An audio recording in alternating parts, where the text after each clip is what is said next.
The first big fight for 2024, it's going to be Tyson Fury versus Alexander Usyk again in Riyadh, Saudi Arabia.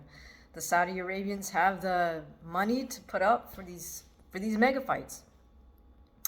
So this is approximately 6 weeks out from that fight date, which is February 17th. And both camps should be just heading into the worst part of the camp for the fighter, meaning the toughest training should be coming up in the next 2 or 3 weeks. After that, they're going to want to kind of taper and bring it down. Of course, fight week is going to be hectic. I'll assume that both camps will already be in Saudi Arabia, maybe even 2 weeks before or earlier. But fight week will be hectic, so you can't really count on any training in that sixth week at all. That means right from right about now and for the next few weeks, it's going to be hell in training camp, or it should be. So I see this as Tyson Fury's fight to lose. And how can Tyson Fury lose this fight? Well, one, if he comes in out of shape, he'll lose to Usyk, who will definitely come in tip-top shape. Second thing is, if Fury does not come in with a sensible, simple game plan and stick to it, he'll lose to Usyk. And the third way Tyson Fury can lose is if he is not mentally on his A game and if he is not able to maintain mental sharpness for the entire duration of the fight. So let's break this down. So we could look at both men's last fight, right? We could look at Tyson Fury versus Ngannou. Fury did not look great, even though he got the win. And we could look at Usyk versus Dubois. And Usyk did look like the better fighter versus Dubois. But let's go back to Tyson Fury. He's going to need to be in great shape, or in his best shape, because we can guarantee that Usyk is going to come in top condition. Usyk is a product of Eastern European amateur system, and he came up under Vasily Lomachenko's father, who was I believe the head coach for the Olympic team. And regardless of who's the coach, if you make any Eastern European Olympic team, you've been subjected to some hellacious training sessions, and you've been cursed at, and you've been, the coaches have tried to break you mentally. You've been pushed to your limits mentally, maybe beyond your limit, and you've definitely been pushed physically. Not only that, but they have very scientific, methodical way of conditioning athletes for specific sports. So there's no doubt in my mind that Alexander knows how to prepare himself conditioning-wise for any fight. He doesn't specifically need a coach to impose that discipline on him. Maybe he has a strength and conditioning coach just to kind of help polish everything. But for sure, he can and will come in terrific conditioning. Now, what does that mean for Tyson Fury? That means Fury's going to be subjected to somebody who's moving all the time, bringing the pressure, throwing lots of combinations, and coming at different angles. That's what Alexander Usyk should do. So in order to deal with that, Fury needs to be in great shape so he can maintain his mobility and maintain distance control, which is what he did not do versus Ngannou. Tyson could have made that fight a lot easier on himself if he just been able to establish better distance and keep Francis at the end of his jab. How does Fury do that? Well, he's very good at doing that, his herky-jerky feints with his head and his upper body, kind of just with that really rapid herky-jerky motion he makes. That's his feint to set up his jab, and he can do that. He can stick to that, but his jab needs to be sharp. Number one, it also needs to be varied. And again, Tyson's good at this. There's so many different ways he can throw the jab. He can throw feint jab, double jab, even triple jab. He can hook off the jab. He can kind of up jab or almost back fist jab. there's there, there's a whole range of jabs that anyone can learn, but Tyson needs to really just utilize all of those to keep Usyk off balance or guessing. What Fury doesn't want is for Usyk to start to be able to time his punches, because then that's when Usyk can try to set up counter combinations. So that's the first thing for Fury. He's definitely come in great conditioning. Certainly much better conditioning than he did for Francis Ngannou.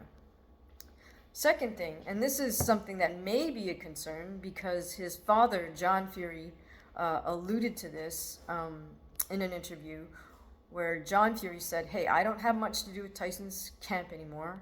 I'm his dad, but John Fury did not feel that the camp prepared Tyson well for the Ngannou fight. And John Fury was pointing to the fact that he feels that Sugar Hill is trying to make Fury into more of a puncher than a boxer. John Fury's feeling is that his son Tyson is a boxer, and that's where his strength lies.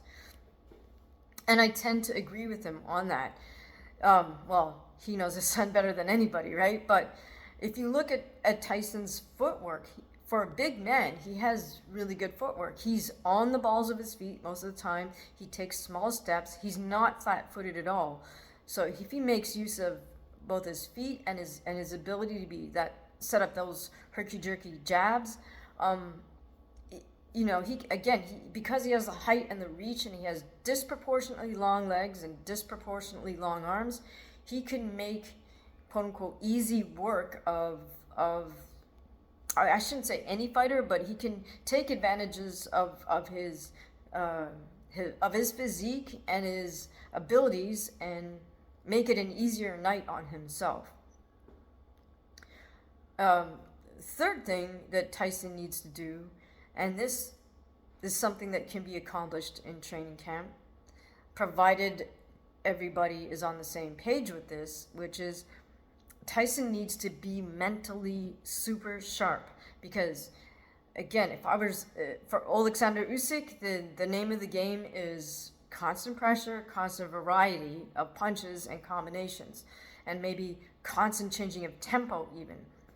So my point is, Usyk doesn't want Fury to get a read on him. That's why you would constantly be changing things. On the other hand, what Fury needs to do is just be able to mentally be able to deal with constant change and constant change up, and not say, hey, I need to get a read on this guy so I can line up a big counter. Now, the thing with preparing oneself mentally for that type of fight is you're going to have to put yourself through hell in sparring.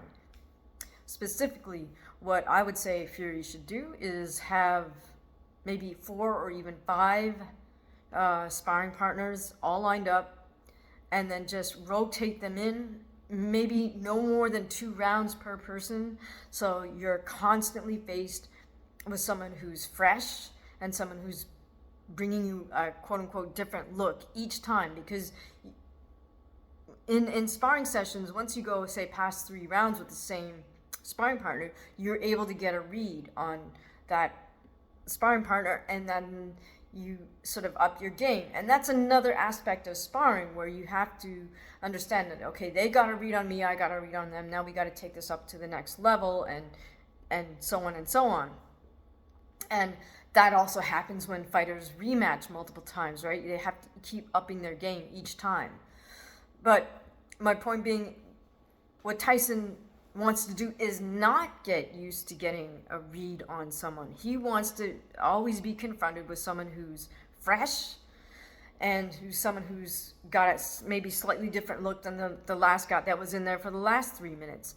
This way he can prepare himself mentally to just always be faced with something different, and his mind can kind of snap into that mode where it's like, okay, I don't care what's in front of me, I'm just going to go, I'm going to, I know my body will react the right way, and he can condition his mind and his body to just deal with constant different looks. that's something that, again, you know, like if you're the fighter, and you know who wants to subject themselves to that shark bait.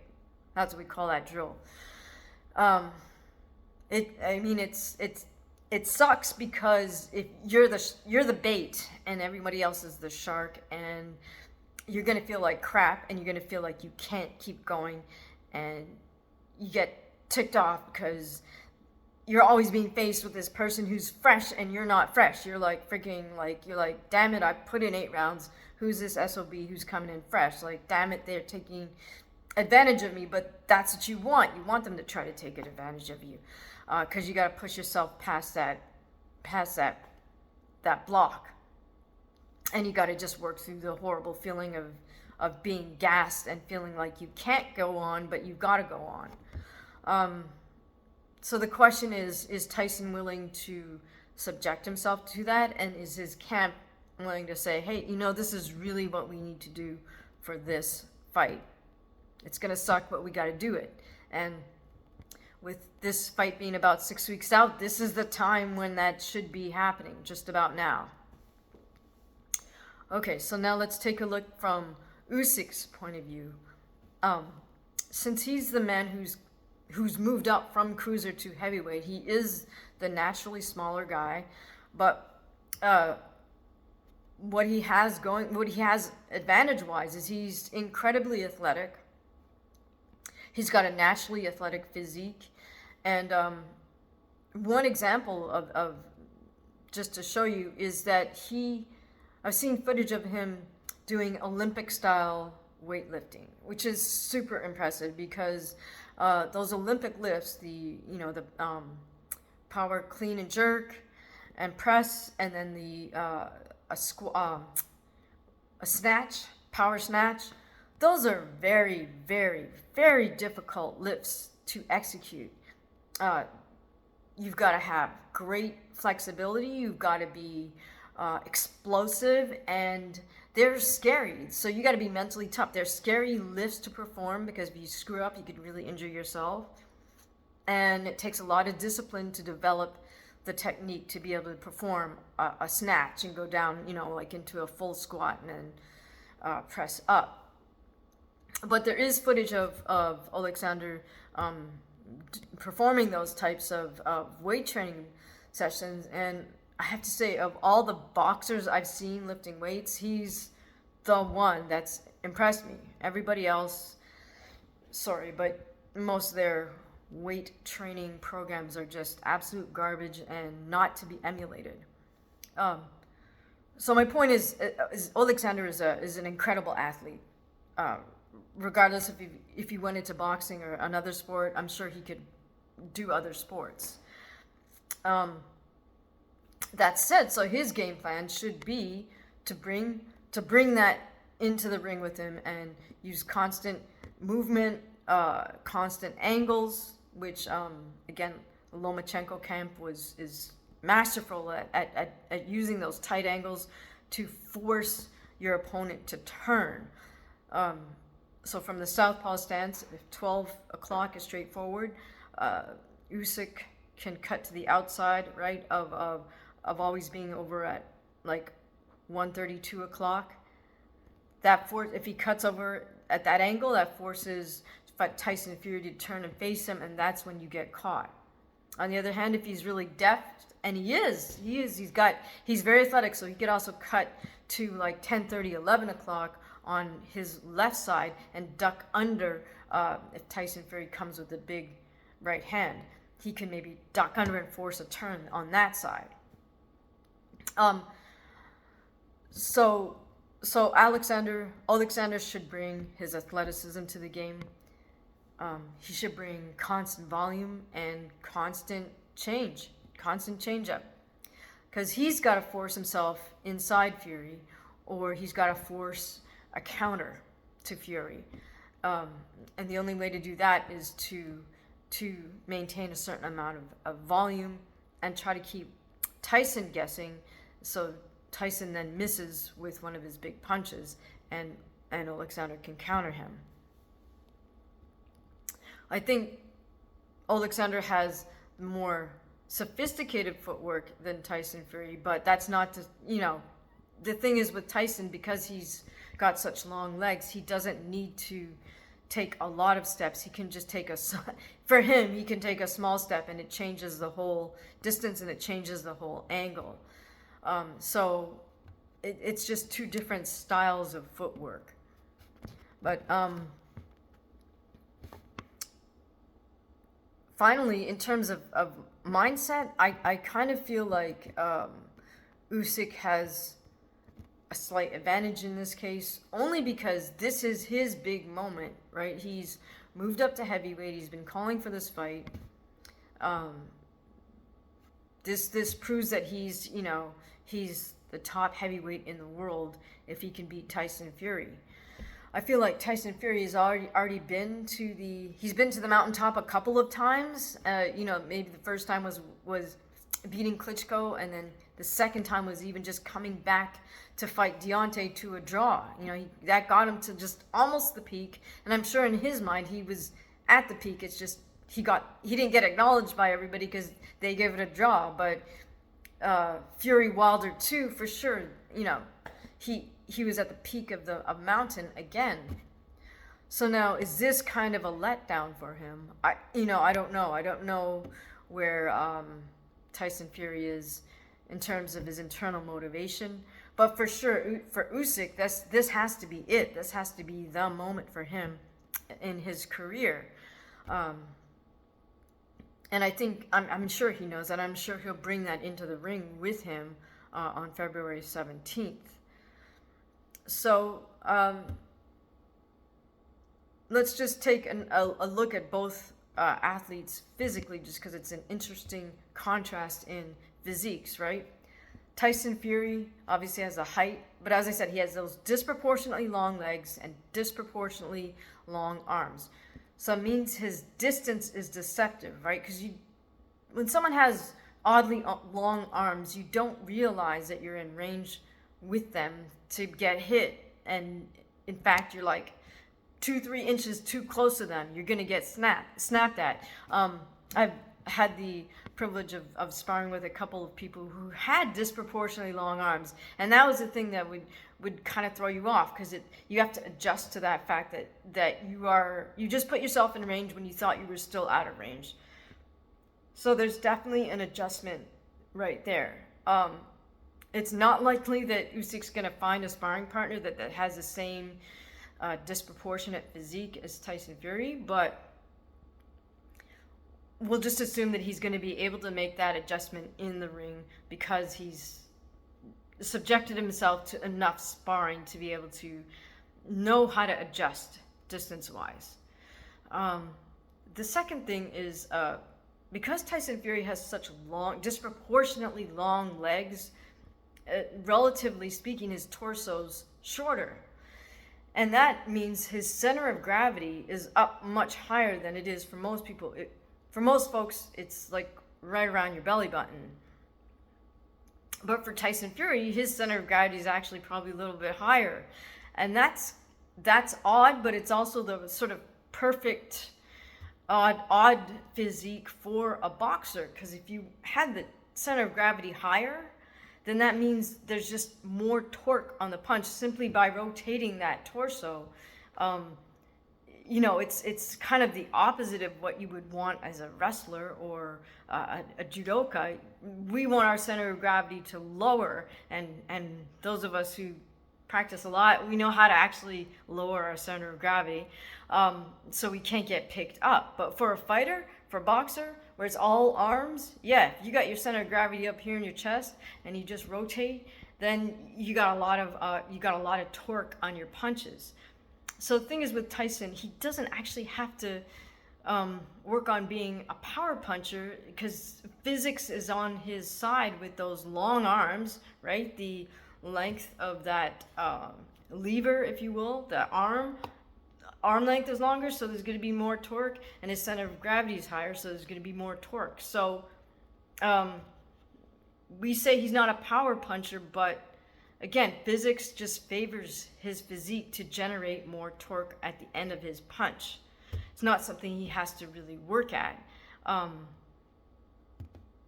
That said, he does know how to be deceptive with his jab. So